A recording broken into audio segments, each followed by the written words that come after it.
तो ये भी है कि मंत्री जी, माननीय सभापति महोदय, आपका आभार कि आपने मुझे बोलने का मौका दिया। मैं अपने पार्टी महासचिव कॉमरेड दीपांकर भट्टाचार्य और भोजपुर की महान जनता का भी आभार व्यक्त करता हूं कि उन्होंने चुन करके मुझे यहां लोकतंत्र के इस सबसे ऊंचे मंदिर में भेजा।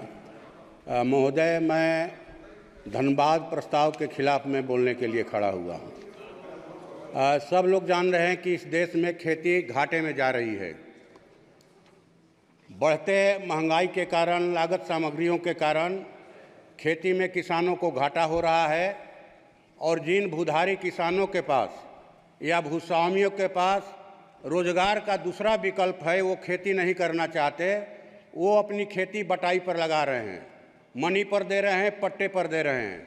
तो घाटे की खेती का भार देश के बटाईदार किसानों ने अपने कंधों पर उठा रखा है, लेकिन उन्हें किसान नहीं समझा जा रहा है। जो कृषि बजट है हजारों करोड़ का, उसका लाभ उनको पहचान पत्र के अभाव में नहीं मिल रहा है। इसलिए मैं आपके माध्यम से सरकार से गुजारिश करूंगा कि जॉब कार्ड की तर्ज पर वो बटाईदार किसानों को पहचान पत्र दें, ताकि उन्हें भी कृषि की हर सुविधा मिले और देश की खेती में उनका उत्साह बढ़े।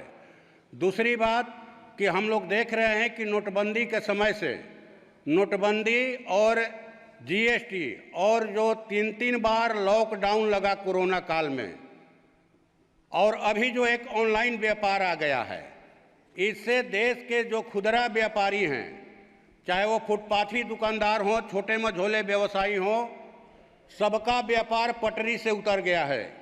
तो मैं आपसे, आपके माध्यम से सरकार से मांग करूंगा कि देश के खुदरा व्यापारियों की सामग्रिक विकास के लिए देश में व्यावसायिक आयोग का गठन किया जाए।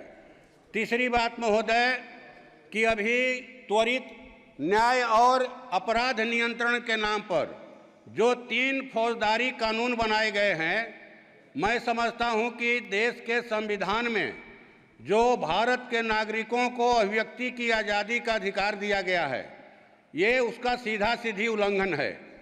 ये उल्लंघन ही नहीं है, बल्कि देश को कहा जाए कि पुलिस राज में तब्दील करने का एक तरह से षड्यंत्र है, और पुलिस को अस्थायी तौर पर कहा जाए कि संस्थागत रूप से आपातकाल लगाने की मन कहा जाए कि छूट दी गई है। अब कोई धरना प्रदर्शन करेगा, भूख हड़ताल करेगा, तो उसको भी अपराध की श्रेणी में रखा गया है और अपराधियों की तरह उनको भी सजा मिलेगी। मैं समझता हूं अब जो है कि ये माने थानेदारों के विवेक पर इस बात को छोड़ दिया गया कि वो एफआईआर करेंगे कि नहीं करेंगे। थानों में जो डिटेंशन की अवधि थी 15 दिन, उसको बढ़ाकर 60 दिन से 90 दिन कर दिया गया। तो मैं समझता हूं कि इससे तो आप आरोपी से कुछ भी उगलवा सकते हैं प्रताड़ित करके। इसलिए इस कानून को फिर से सदन के पटल पर रखा जाए, इस पर पुनर्विचार हो, और जो है मैंने कहा जाए कि इसको मैंने जो जरूरी राय सुझाव आए उसके आधार पर इसको आगे बढ़ाया जाए। और हमारे यहाँ खेती जो है सोन नहरों के आधार पर होती है।